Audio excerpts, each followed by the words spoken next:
हमने सुबह एक वीडियो अपलोड किया था जो कि बीजेपी वर्कर जिनका कबीर वानी नाम है, उन्होंने एलिगेशन लगाया था इशफाक वानी जो पंचायत मगोता बी के सरपंच है, एक्स सरपंच, इन पे एलिगेशन लगाया था कि इन्होंने हाई सेकेंडरी जो मगोता के लिए लानी थी उसके लिए 5,000 लिया है और जो पीएमएवाई की जो स्कीम के मकान आते हैं वो कम दिए गए हैं। तो अभी ये इन्होंने मुझे राब्ता किया और उन्होंने बताया कि हम उसका जो एलिगेशन लगा था उसके बारे में बात करेंगे। इशफाक जी, जो सुबह एलिगेशन उस वीडियो को आपने देखा होगा, उन्होंने कहा कि आपने 5,000 जो है हाई सेकेंडरी के लिए लिया है, उसके बाद पीएमएवाई जो स्कीम है वो कम आपने दिए हैं, पंचायत ये जो मगोता की है उससे उधर ज्यादा है और यहाँ कम है। तो इस बारे में क्या है आप? देखिए, सबसे पहले मैं आपके इस चैनल का शुक्रिया अदा करता हूं कि आप वक्तन फ़क्तन जो है हमारी बात ज़िला एडमिनिस्ट्रेशन तक पहुंचाते हैं। मसला ये है कि छोटी सी उम्र में मुझे यहाँ के मगोता गांव के मुअज़्ज़िन इज़्ज़तदार लोगों ने नुमाइंदगी दी। ये चंद अनासर जो उस वक़्त भी मेरे खिलाफ थे इलेक्शन में, इनका उस वक़्त भी कहना था कि ये जो सरपंच अगर इस वक्त इलेक्टेड हुआ इसको हम 6 महीने में काटने नहीं देंगे।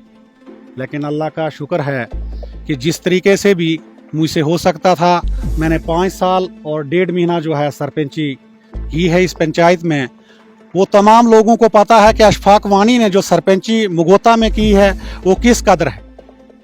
उसके बाद 2011 की बात करेंगे, सेंसिस 2011 के बाद जो ये पीएमएवाई की जो सेकाईडी बनी हुई थी, ओवरऑल यहाँ, क्योंकि जब भी कोई रिप्रेजेंटेटिव बनता है वो सरकार जब सरकार में आता है, इक़्तिदार में आता है, तो वो पब्लिक के हित में बात करता है।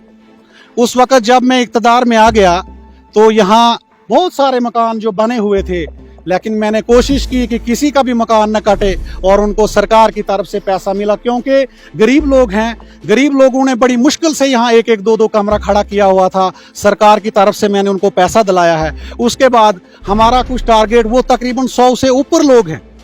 पहले जो है हमारे मगोता बी के 100 से ऊपर लोग जो हैं जिनको केस मिले हैं। उसके बाद हमारा टारगेट जो था बड़ा कम मिला था, हमें 19 थे। उसके बाद क्या होता है, बहरहाल यहाँ ओपोजिशन थी, वो बीजेपी की थी मेरे साथ, क्योंकि मुझे जो उस वक्त लोगों ने, एनसी के लोग थे, नेशनल कॉन्फ्रेंस के और कांग्रेस के, उन्होंने मुझे यंग को चुना था कि आने वाले वक्त में ये पंचायत को डेवलप करेगा। तो उसके बाद जब ये हमारा मेरे ख्याल में 19 में थोड़ा सा टारगेट आया, हमें 19 केस यहाँ आए और बीजेपी वर्कर ने, यही लोग जो हैं आज जो ये बयानबाजी करते हैं, वहां से जब इन्होंने 100 मकान देखा कि अशफाक वानी ने किसी को भी नजरअंदाज नहीं किया, सरकार की तरफ से जो भी पैसा आता था वो ग्राउंड लेवल पे हमने क्या कहते हैं उसको एडजस्ट किया, लोगों को बेनिफिट हुए। उसके बाद ये जो कंप्लेंट की गई उन मकानों के बारे में, डीसी साहब ने वहां से कमेटी बनाई। जब कंप्लेंट हुई 1-2 पंचायत की, तो उन्होंने पूरे ब्लॉक की एक कमेटी बनाई, उसमें नंबरदार, चौकीदार, उसके बाद सेक्रेटरी पंचायत, उसके बाद पटवारी, उसके बाद एग्रीकल्चर डिपार्टमेंट, उसके बाद आईसीडीएस के मुलाजमीन, उन्होंने वहाँ यहाँ पूरा गांव में चक्कर मारा और देखे वो जो मकान जो कटे वो 3-3, 4-4 छत स्टोरी बने हुए थे। लेकिन जब अशफाक वानी ने इजलास किया था एज ए सरपंच, हमने लिखा था कि इन्होंने बड़ी मुश्किल से ये मकान बनाए हैं, ये डिजर्व करते हैं। अगर ये मेरा कहीं भी निकलता है रेजोल्यूशन, क्योंकि पंचायत इस वक्त वजूद में नहीं है, उस वक्त थी, अगर ये निकलता है कि अशफाक वानी ने क्या कहते हैं ये मकान के केस काटे हैं, तो इस वक्त आज ऑनलाइन सिस्टम है, डीसी ऑफिस में, तहसील ऑफिस में, ये क्या कहते हैं एसीडी ऑफिस में और बीडीओ ऑफिस में वो कागजात पड़े हुए हैं, वो कंप्लेंट किसने की है। उसके बाद जो कमेटी ने उसमें दस्तखत किए हैं, कमेटी ने लिख कर दिया है कि ये जो मकान बने हैं इनको इस वक्त मकान नहीं मिलने चाहिए। अशफाक वानी ये काम करने नहीं आया है, लोगों को बेनिफिट पहुंचाने आया है। और आप देख रहे हैं कि 70 सालों में जिस तरीके से यहाँ इस हाथे में देखते थे आप, हमने 10 लाख में यहाँ 3 कमरे 3 ACR रूम्स, ये जो फर्स्ट फ्लोर है हाई स्कूल में, ये सरपंच के दौरान बने हैं। आज हालात देखते आप, ये जो दीवारें लगी हैं ये हमारे टाइम में लगी हैं। और आप ये इलेक्ट्रिसिटी को देख लें, यहाँ 3 या 4 ट्रांसफार्मर हुआ करते थे। अशफाक वानी ने डिपार्टमेंट के साथ मिलकर यहाँ आज 15 ट्रांसफार्मर लगाए हुए हैं।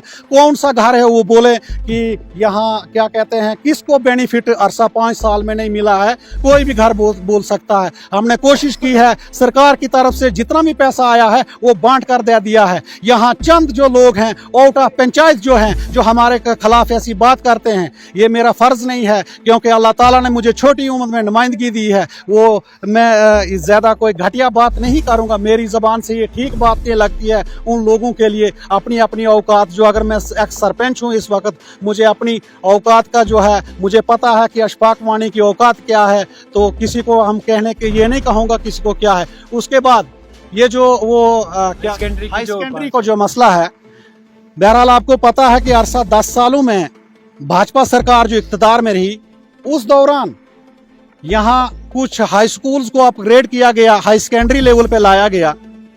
तो यहाँ के क्या कहते हैं, ये जो हमारा हाई स्कूल है ये बहुत पुराना हाई स्कूल था। यहाँ आप देख रहे हैं 1957 का हाई स्कूल है। ये जो अपग्रेड हुआ है 1988 में अपग्रेड हुआ है। तो जब ये इग्नोर हो गया है, तो पब्लिक ने यहाँ आनन फानन में एक मीटिंग बुलाई, जिसमें गांव के मौजूदीन हैं, वो तकरीबन 15-20 बंदे हैं, बुलाया। ये सदारत हुई मेरे सदारत में कि बोला कि आप एक काम करेंगे, अगर भाजपा सरकार ने इस स्कूल, इस मुगोता को इग्नोर किया है तो हम कोर्ट का दरवाज़ा खटखटाएंगे। तो क्या कहते हैं, लोगों ने उस वक्त किसी ने 100, किसी ने 1000, किसी ने 500, किसी ने 2000 जमा करके, वो 10-15 बंदे जो मौजूद गांव के हैं, उन्होंने वहां कोर्ट में, हमारी फाइल चल रही, वो अंडर ट्रायल है, उसकी हेयरिंग मुझे लगता है 23 या 24 को है, क्योंकि कंटिन्यू हमारी वो जो है फाइल लग रही है। लेकिन ये सरकार जो है, जब भी कहीं ऊपर से कोई हाई कोर्ट से हमारी डायरेक्शन आती है कि इसकी रिपोर्ट की जाए ग्राउंड लेवल से, ये भाजपा सरकार के यहाँ जिस भी दफ्तर में जाएंगे ये गुंडे बैठे हैं, क्योंकि इग्नोर हुआ है इस स्कूल को। ये चाहते हैं कि अगर ये हाई सेकेंडरी इस वक्त इसको ये हाई लेवल मिल सकता है यहाँ, और ये सरपंच कल आने वाले वक्त में और भी नुमाइंदगी करेगा, वो मुकद्दर की बात है। लेकिन अगर हम इक़्तिदार में नहीं रहेंगे तब भी हम इस गांव के लिए, पूरे इलाके के लिए, डेवलपमेंट के लिए सोच रखते हैं। ऐसी बात नहीं है। उस वक्त वो पैसा जमा किया था उन लोगों ने, और वो 15-20 बंदे, उसमें एक्स सरपंच रियाज साहब भी हैं, उसके बाद नंबरदार जी हैं, साबका सरपंच हमारे चौकीदार जी हैं, जिसके चेयरमैन जो हैं अशरफ साहब मीर हैं, वो उनके पास पैसा जमा किया गया था। जो शख्स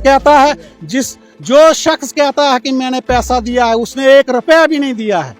लेकिन और सुबह आपने भी देखा हो, लेकिन वो कहते हैं कि वो 5000 दिया है, तो उसमें क्या है, 5000 नहीं, वो उसने 1 रुपया भी नहीं दिया। अगर वो प्रूफ करेगा। मैं जानना चाहूंगा जिन लोगों ने पैसे दिए उनका नाम वगैरह आपके पास हो? हाँ जी, तो उसमें उनका नाम नहीं है? उसमें कोई उसका नाम नहीं है।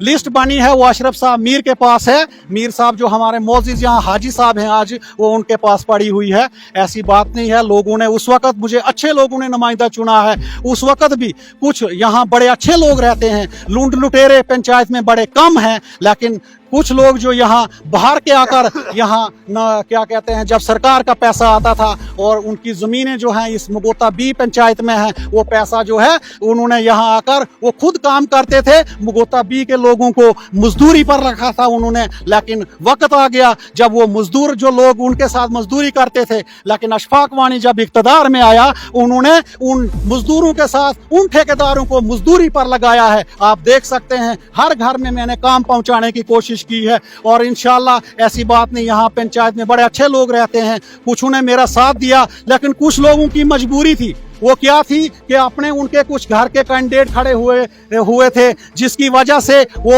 उस वक्त मजबूरी से अशफाक वानी का साथ नहीं दे पाए। लेकिन आने वाले वक्त में इस वक्त जो अशफाक कैंपेन कर रहा है पूरे ब्लॉक मरम्मत और खलैनी में, क्योंकि मैं इस वक्त जो है एक कैंपेन में एक कमेटी मेंबर हूँ, क्योंकि 2 ब्लॉकों में भी मेंबर हूँ कैंपेन करने के लिए। अशफाक वानी आज यहाँ मुगोता बी का सरपंच नहीं है, एक्स सरपंच है, लेकिन मेरी गुजारिश ये रहेगी क्योंकि घर घर में इस वक्त नहीं पहुंच सकता हूं। मेरी गुजारिश ये है कि इस वक्त लोगों के पास ऑप्शन है, इन्होंने देखना है, ये बड़े अक्लमंद लोग हैं कि अगर 10 साल एक सरकार भाजपा सरकार रही है, उन्होंने क्या काम किए हैं, और उनके पास इस वक्त ये सोच कर है, अपनी मर्जी से वोट कर सकते हैं। अशफाक वानी किसी को इस वक्त नहीं वोट मांगेगा, लेकिन इस एक क्या कहते हैं, एक सुजेशन दूंगा मैं कि अक्ल से आप इस वक्त आने वाले वक्त में आप अपने लिए मत सोचें, अपने बच्चों के मत सोचें, और आने वाले वक्त तीसरी पीढ़ी का सोचें कि हमने हमारी जो छोटे छोटे बच्चे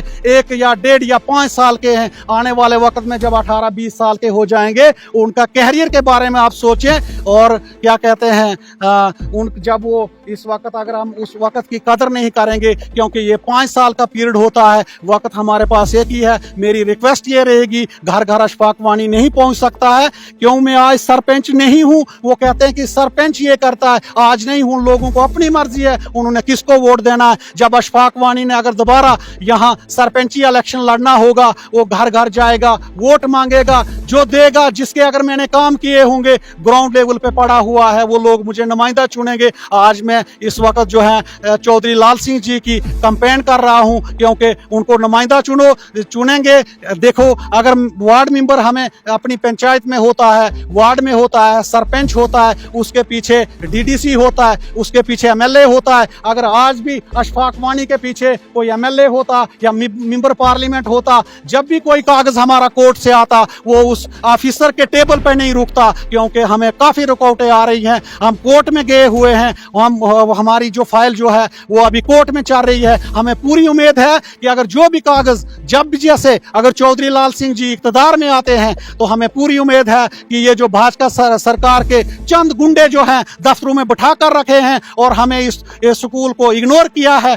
जितने भी स्कूल अपग्रेड हुए वो उनका हक बनता था, लेकिन हमारा भी बनता था। हम किसी स्कूल को टारगेट नहीं करेंगे कि उनका हक नहीं बनता था, क्योंकि हर किसी का हक बनता है। तो ये क्या कहते हैं, जब भी हमारे मुकद्दर में ये होगा, हमारी पूरी कोशिश है इस पंचायत को डेवलपमेंट करने के लिए, पूरे इलाका मरमत को डेवलपमेंट करने के लिए हमारी सोच है। ये छोटे मोटे काम करने के लिए हम नहीं आए हैं। मेरा नाम शाहनवाज है। आप कहाँ के रहने वाले? मैं मुगोता बी का रहने वाला हूँ। मैंने आज एक शर्मनाक वाक़ा देखा, जो आज तक शायद किसी ने बयान न किया हो। हम ये बीजेपी के जो चंद वर्कर्स हैं, इनकी तरह किसी को, सरपंच को, डीडीसी को या किसी और वर्कर्स को एलिगेशन में नहीं डालेंगे, क्योंकि इनसे मैंने एक ऐसी शर्मनाक हयात देखी, डांस किया दिन भर बीजेपी के हक में, और अपने मंत्री से ये ना पूछ सके कि आप जब आए तो जेसीबी अभी भी यहाँ से आ रही है, कैमरामैन इसको दिखाइए जरा, ऐसे ही उनके सामने आगे से बकेट ऊपर करके जा रही थी, और रोड की वो खस्ता कंडीशन थी। उन्होंने आज तक उनसे हिसाब क्यों नहीं लिया? सरपंच हजरात क्या हिसाब देते, डीडीसी क्या हिसाब देते, जिनके पीछे एजेंसी लगा कर रखी। हम लोग अगर बीड़ियां तंबाकू मांग के खाते हैं गुड़का रोड पे, हम क्यों एलिगेशन डालेंगे किसी को? हमारी ये औकात नहीं होनी चाहिए। क्यों? मंत्री से वो सवाल पूछते उतने टाइम में कि हमारा मंत्री आ रहा है, हम भी डांस करते, क्योंकि तरक्की का काम पूछते, क्या हमारा रोड जो है जैसी भी अभी भी यहाँ से ब्लेड मार रही है, क्यों मार रही है? उनका मंत्री आया, संतरी आया, या तो बाहर आएंगे कहीं बैठेंगे। कभी उन्होंने महसूस किया? गरीब आवाम ने इनको चुन के भेज दिया 5 साल 10 साल के लिए कैबिनेट में, और वो वहां से भाषण देंगे मोदी की गारंटी। क्यों मोदी की गारंटी? अपने नाम पे वोट मांगिए, तब हम देखेंगे कि वाकया आप जीत पाओगे या हार पाओगे। मैं एलिगेशन की बात करूं जो सरपंच साहब पे लगी है, तो आप फेक एलिगेशन है, मैं कहता हूँ फेक एलिगेशन है। जिन लोगों ने उसमें, हम कल फिर से टाइम निकालेंगे, मेरी जो कुछ ख्वाहिशात थी वो पेंडिंग रह गई।